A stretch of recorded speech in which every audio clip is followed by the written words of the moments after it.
So there is the victim's sister on the stand. That is Alyssa Findley. I'm here in the studio with Julie Rendelman. Also with us, Byron Browne. Byron, let me start with you. First witness right out of the box here. This is a dramatic case, one that's got national attention, and they're laying this foundation about the victim. What do you think about it? Yeah, I think it's a good call. I mean, they want to know who the victim is. Not sure where they're going to go with the line of questioning other than making sure the jury knows who the victim is and, you know, his family members and what was left behind. Julie, I think there has to be a limit, though, to this. I mean, I don't want to know how he did in preschool. I mean, it's really, shouldn't it be more focused to, okay, the last 5 years, the last 10 years? I know they want to show he's not a gangbanger. He's not a crazy guy that would have been aggressive. I get that. If I'm the prosecutor, I'm going to push the limits on this one, and I'm going to try to go as far as I can until the judge tells me I can't.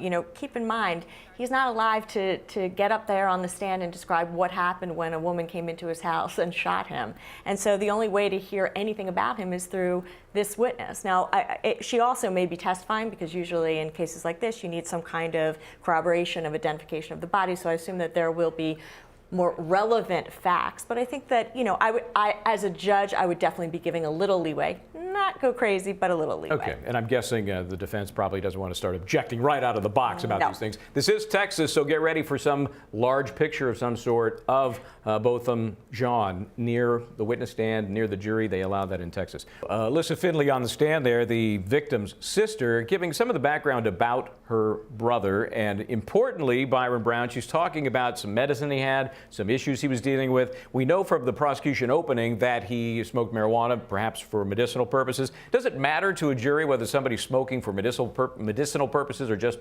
for fun these days? You know, I don't think it matters. I don't think it matters even more specifically within this case.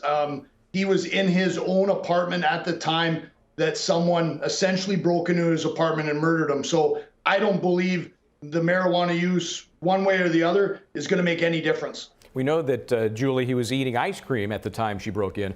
Maybe he had the munchies after a little marijuana. I guess there's some issue as to whether it affected his judgment and maybe what he did in response to this person coming into his house. I think, you know, we all assume that that people, jurors, are not going to care if someone smokes marijuana. And so I think that the prosecutor is being very careful, and they're making sure that every member of the jury understands that he had a reason for this. That he may have had some people have a bias towards people smoking marijuana, and so this explains why he's smoking marijuana. It covers their bases. So why not? I got you. They're taking that out of the mix. They're taking that question out of the jury's hands. Good idea. Okay, so a bit of a squabble here over what may seem like not much in the big scheme of things, but the prosecution's trying to enter into evidence and have marked and provided to the jury ultimately this big manual of police procedures, and the defense says it's overwhelming, it's cumulative, the jury doesn't need to see all that junk. Julie Rendelman, what are the chances the jury really cares about that junk? I don't know. Junk is the official word. The terminology of junk is fascinating. Yeah, I think that it's relevant for the prosecution's theory of reasonableness, whether she acted reasonably. And I think what they're trying to show is that she was trained in every which way, and so therefore she should have kind of known better before she chose to shoot first and ask questions later. And, I mean, reasonableness is what this case is about. There's so many layers of legal analysis, et cetera, but it's going to get down to reasonableness. Will the jury find that what Amber Guyger did under the circumstances was reasonable? Byron Browne, how do you make that your focus to the jury? Yeah, I mean, I think they're doing exactly what we kind of think they're doing. Is the prosecution closed all these other doors for that particular officer to kind of argue away other things, because obviously I believe her intent is to get into these SOP and these general orders and then have specific questions as it relates to Guyger's training to do exactly what you guys were just talking about, showing that she has this exceptional skill, experience, and training that should have made her react differently in the circumstances. And then that'll again come down to whether she was reasonable or not. So, yeah, nice use of SOP there, Byron. Very good. Standard operating procedure.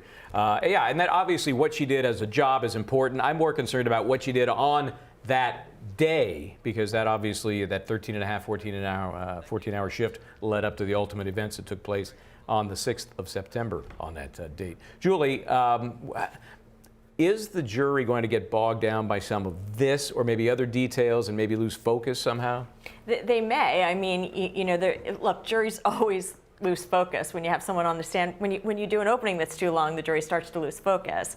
You have to keep in mind, I think one of the issues that we've been talking about back and forth is, are they viewing this case as to whether or not it's reasonable for a police officer or reasonable for the average Joe? And if it's reasonable for a police officer, then all these things become all the more relevant. And that right now is a little muddy as to what the instruction to this jury will be. What is the reasonableness standard? A regular Joe or a regular Julie or, a cop Julie? We don't know officially yet. So obviously that's going to play out as this case unfolds. And we'll get right back to that Texas courtroom. This is the case against Amber Guyger. This is the Law and Crime Network. Stay right where you are.